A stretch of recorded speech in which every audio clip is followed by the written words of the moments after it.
అందులో నాలాంటి వాడు సైతం సినిమాని డిసెక్ట్ చేస్తూ చూస్తుంటారే, ఆ భావం పోయింది.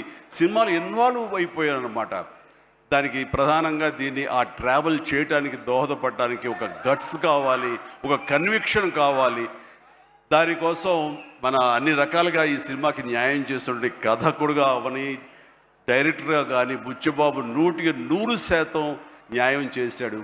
అండ్ ఇలాంటి బుచ్చిబాబు లాంటి శిష్యుల్ని చేరదీసి వాళ్ళలో ఉండేటటువంటి టాలెంట్ని సానబట్టి ఈ సానా బుచ్చిబాబుని మన అందరికీ గిఫ్ట్గా వదిలిన మా సుకుమార్ మాస్టర్ గారిని మనస్ఫూర్తిగా నేను అభినందించకుండా ఉండలేకపోతున్నాను.